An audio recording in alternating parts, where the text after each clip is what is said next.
everyone. Welcome to another episode of Hey Alexa. Today I have Dr. Kevin Payne. He is a doctor, but also an MS warrior, and he's going to talk about his story and how he's come to where he is today, and I'm excited to get to know him. Hi, Kevin. How are you? I'm doing well, and how are you, Alexa? Good. I'm doing good. So happy to have you join me. You have quite the story. So I'm excited for my listeners to get to hear it and get to know you. Well, it's what life has given me, so I'm doing the best I can with it. I understand. I have similar, I have chronic pain myself from a bad car accident. So I understand. Hence where a lot of this has come from. So yeah, I find that there's a lot of personal motivation in this area. Chronic illness is not something you think about until you are faced with it. right. Especially because like you look completely healthy, normal on the outside. Like you're not missing a limb. You're not, so people don't realize that you're sick or that you have something wrong because they don't understand and they can't see it. Yeah, exactly. We internalize our ideas of sick when we're kids. Yeah. And the way we think about it is, oh, like a broken arm or a flu. Right. And it's that acute medical model. And the only problem is everything we know about acute sickness doesn't apply to living with a condition that may never go away. Yeah. And the thing too is people like on the commercials when they talk about like fibromyalgia or MS, or they show older people, but they don't realize that young people can get it too. So you have doctors or people telling you, you can't have that. That's for old people, but it's not. Yeah, exactly. Yeah, I was symptomatic with MS shortly after I turned 20. Yeah. But like many, I was undiagnosed and misdiagnosed for years before they finally figured it out. Yeah. Because you were too young. Like they don't see it in that way. And there's so many different avenues that you have to go through to get a diagnosis. Yeah, and in my case, like many, they had actually ruled MS out before they went, oops, sorry, we were wrong. It's Really? MS. Yeah. Oh, you have to remember, this was back in, so I lived with kind of a mystery illness off and on for a long time. And first they said, oh, you're just depressed. Well, okay, there's no just to being depressed, but there Right. were also other things going on as well. And what did I know? I was a young kid at the time. I was a young man, and I was like, oh, okay, that's what they say. So I just deal with that. And Yep. and they said I had treatment-resistant depression. So finally, then my symptoms started changing, and in 2002, I started basically limbs started disappearing. So I woke up one morning and I couldn't feel my left leg below my knee. And then it was like that for a while, and then it was back. And then it was gone again. And then it was back, and then it was gone again. Then it was another limb. And one morning, then I finally woke up and I could feel my right arm and my head, but the rest of my body was gone. No feeling. And at that point, my then wife said, you're going to get this looked at. And so I did, and led to a comedy of medical errors. But remember, this is the early 2000s, and MRIs didn't have the kind of resolution that they have now. So sure. they put me in an MRI, and they said, okay, it's not MS. So we're going to send you to another MRI that has just been built in the area, and it's got a better resolution. And if there's anything wrong, my neurologist said my office will call you, and we'll go from there. Otherwise, come back in 3 months and we'll catch up and we'll see if there's anything new. So I did the new MRI. I didn't hear from them. So I thought, okay, and I almost canceled the appointment several times, but because like, what are they going to tell me? But I ended up going. And so I walk in that day and I'm sitting there, and my neurologist comes in, he says, "Hi, how you doing?"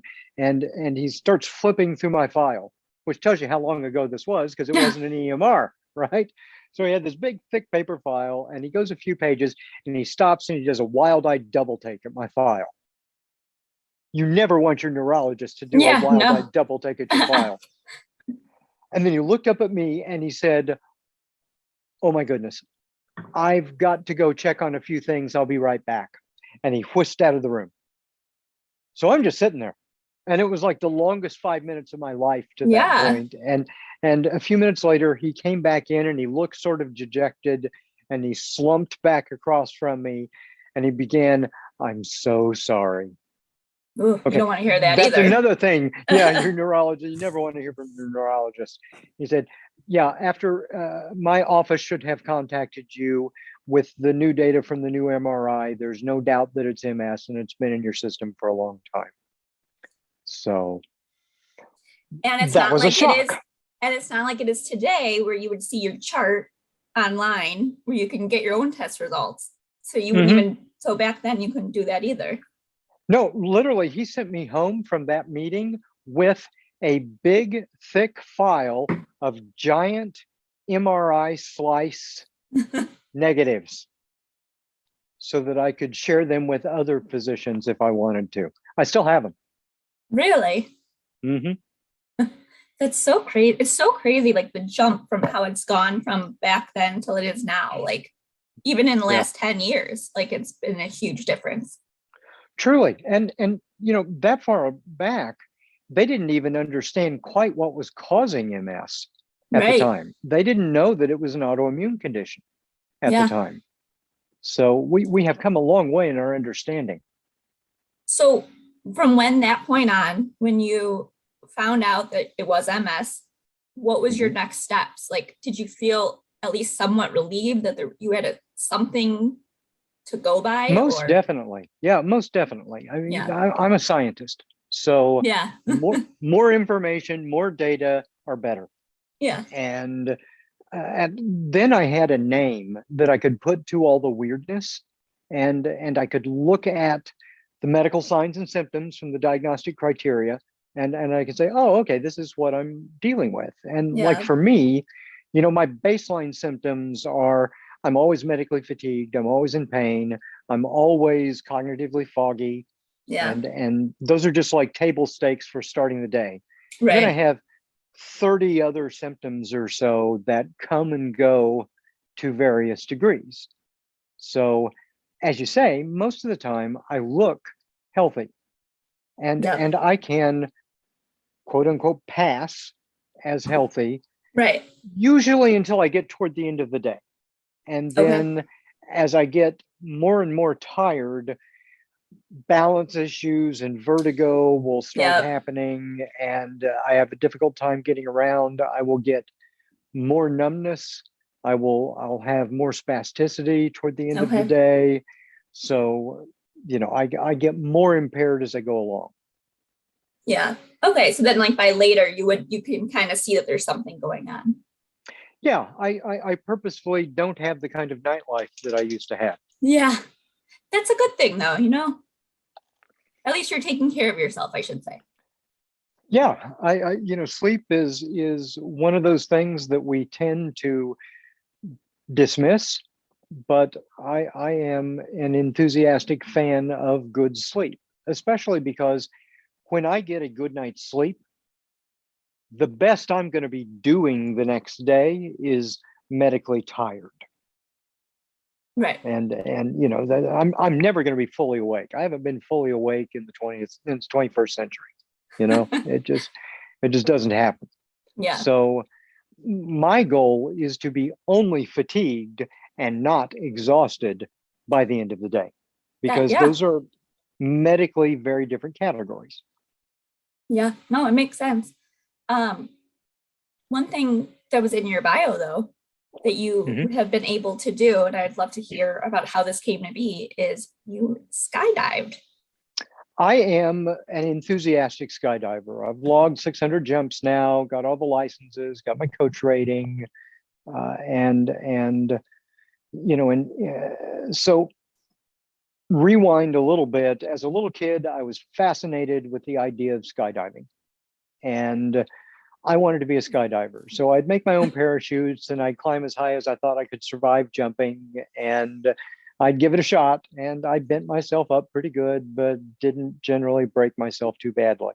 Yeah. So flash forward then from the 70s to the 90s, and now I'm a young man and I'm working on my doctorate. And I say, I've waited long enough. I'm going to do the training and become a skydiver. So I found a drop zone, a club drop zone that was a couple hours away, and went. And back then, tandem skydiving wasn't yet a common thing. So with a tandem skydive, you do you get strapped onto an expert who actually knows, and you ride as a passenger. And people usually do that now as their first skydive, or maybe the first couple. But tandem skydiving had been invented in the 80s, and it wasn't common until the 2000s. So back in the 90s, I started the way everybody else started back then. You did all the training, you strapped on a parachute, you hurt your butt out of the plane, and you landed yourself. And that was how I started. So I got a handful of jumps in, and then I quickly realized that becoming a skydiver is not a hobby, it's a lifestyle choice. It's not just throwing your body out of a plane. There's a lot to it. For your A license, your first license, there's like almost 150 skills you've got to check off to get that first license.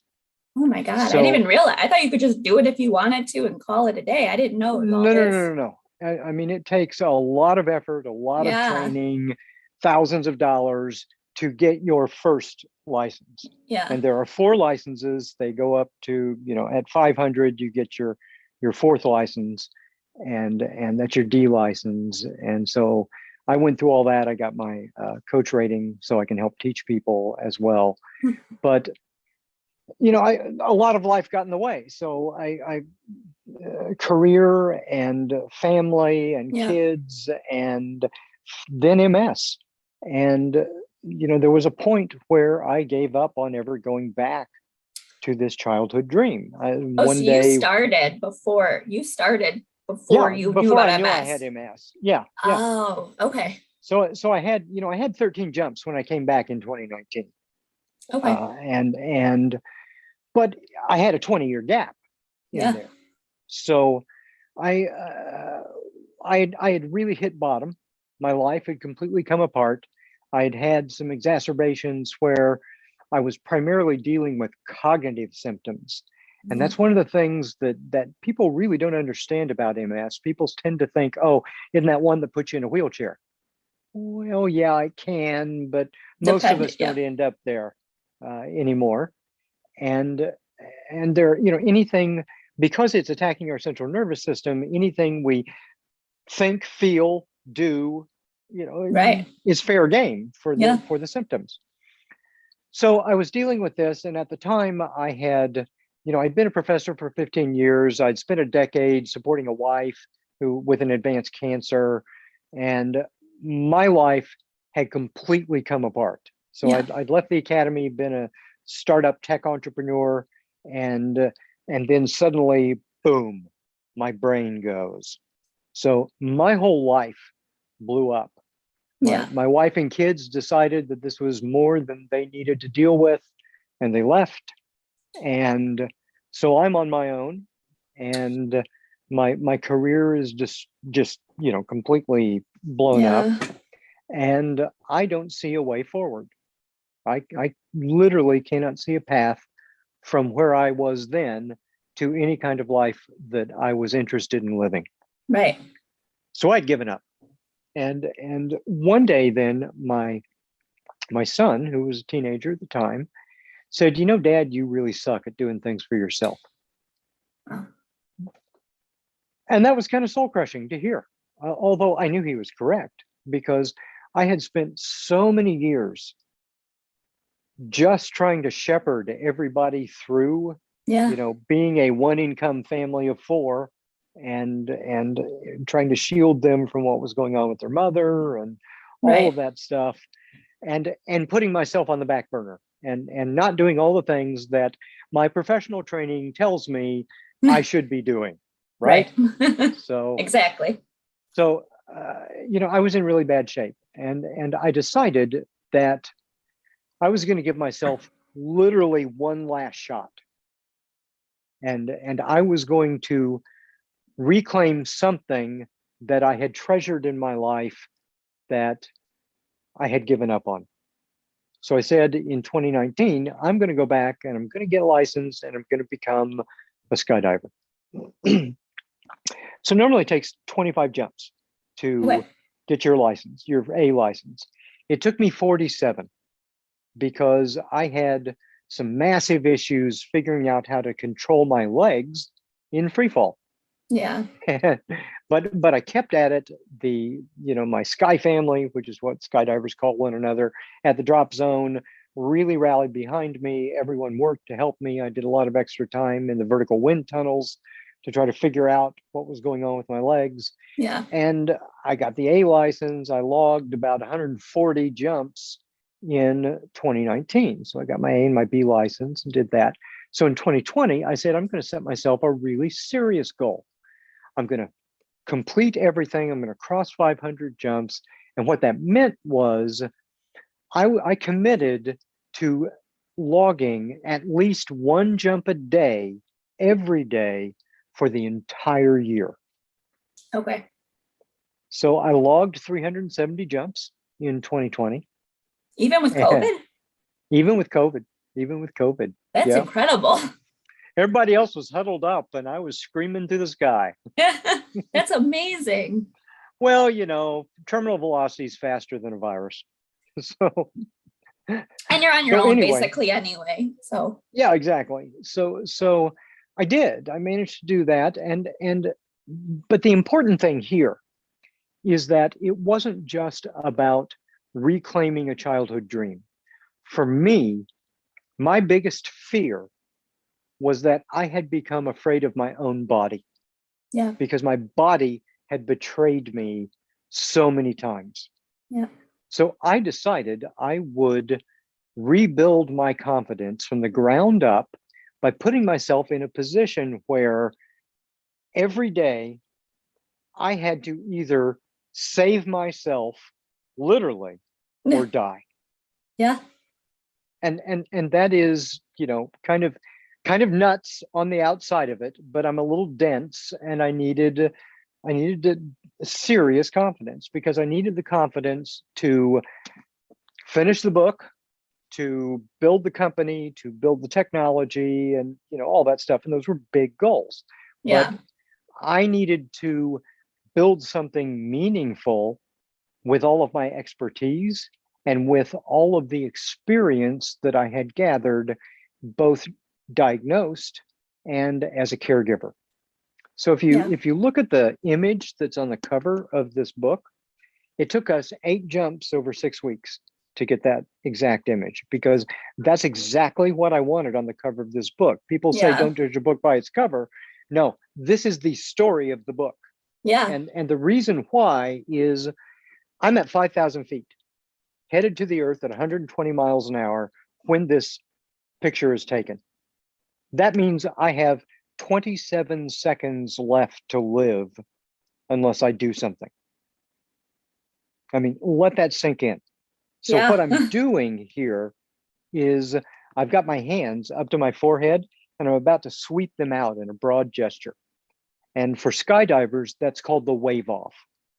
And what it is I am announcing to everyone in my airspace that I am about to take action to save myself and deploy my parachute. And so when people pick up this book, I want them to understand that they may feel like their lives is in free fall. They may feel like they are subject to forces so much bigger than them. Yeah. But when they pick this up, they are actively choosing life. They're actively choosing to save themselves. Yeah. So, that is a book that can be judged by its cover. Yeah. And it should be. I like it. When did you write it? And how long was your process? I started doing the research about a decade ago or so. I started actually writing the book about 6 years ago, and I wrote it once, and I was going to release it, and it was too dry and too sciencey, Mhm. and all of my readers said, "Yeah, the science is great, but we need your story in Right. here." And I knew that, but I was still protecting myself because I was not yet the man who could share the depths of how awful it got. Yeah. So coming back to skydiving was my way of developing the confidence so that I could go there and rewrite it and give my story a triumphal conclusion. And it's not that I don't still have all these challenges every day, Yeah. but I managed to do this thing that I had given up on. That's kind of, an unusual thing. Right. And even by skydiver standards, getting a jump, better than a jump a day for a year that's pretty exceptional. Right. That's a really Yeah. good rate of doing it. So it took, a while. There's a long story behind the book, but now the book, as I rewrote it, it's about 1/3 my story, 2/3 science. And so there are Yeah. little vignettes from my life through there, because I never, ever wanted people to take this as science guy talking at you or talking down Right. to you. I wanted people to understand, no, I've lived this, and chronic illness has completely pulled my life apart. And I've got a great life now, not without problems. But it's Sure. certainly not the life that I ever intended or planned for myself. Right. I had to completely, refigure everything from the ground up. And chronic illness will do that to you. Yeah. Oh, I understand. But you just have such an incredible story. Like the fact that you set your goal and you did it. You didn't let your MS get you down. It could have, there could have been days, but you still did it. You did your 307, was it 70 or 70? Yeah, 370 Which is in obviously 2020. that's more than a jump a day. Hmm. Yeah, And you yeah. didn't let that get you down. And I think that's so incredible. And one of my sayings is that we are all forever strong. And I say it because sometimes we don't feel strong. We feel like at our weakest point that we don't know where to go. But if you dig deep down, there's strength there We to do. pull out. We feel weak. We feel lost, Yeah. and and that is completely normal. The thing that we have to remember when we feel that way is that we need to be kinder to ourselves. Yes. We need to show ourselves grace, and we need to understand that, okay, today isn't the best day, but we're going to get something out of it, Yep. and we're going to rest and recover and relax and consolidate and sleep and do all those good things, and we're going to go at it again the next day. Yeah. Well, thank you so much for coming on and sharing your story. So this is the last part of Yeah. the show where I play a game. It's like a Yeah. quick, I ask you a couple questions and you just think of the first answer you can come up with. And then Okay. I will let you promote yourself everywhere after that. Just where everyone can find you. Oh, sure. Okay. All right. So shoot. So first question, favorite drink? Favorite drink? Coffee, probably, that I blend myself. Ooh, that's Yeah, cool.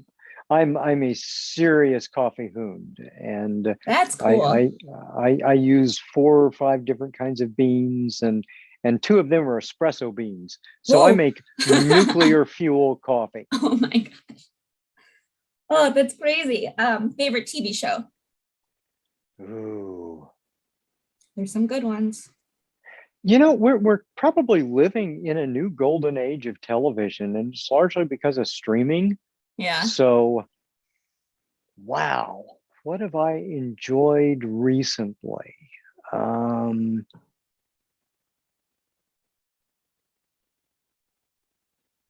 don't know. I am just like a swirl with all of it. I've really enjoyed the uh, I've really enjoyed the new Marvel TV shows that are, expanding on some of the Yeah. characters. I think comic books are fascinating. They're fascinating cultural trope because Yeah. really what they've created is the mythology of the modern era. Right.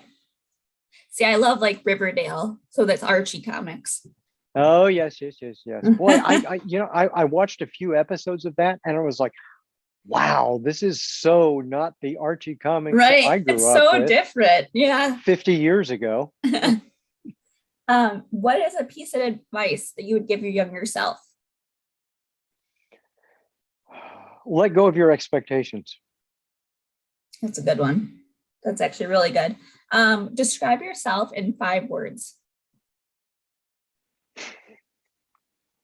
Doesn't have to be 5, but Doing the best he can. I like it. And the last one, what does success mean for you? Ooh, this is a good one because this is chapter 13 in my book. And Really? yeah, and what I think what's really important is people tend to define success as these external indicators. Yeah. And when if you ask elderly people looking back on their lives, what made them feel like they either lived well or not, Yeah. what they will tell you is experiences.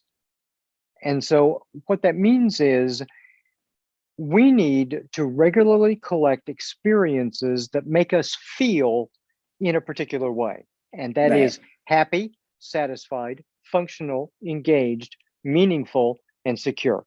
Yeah. And we don't need all of them all the time, but we need to revisit those regularly. And so success is collecting those experiences that make us feel in those ways. And we even know what kinds of activities do that. Building connections with other people and with animals, connections with nature, experiences that allow us to feel accomplished and to grow.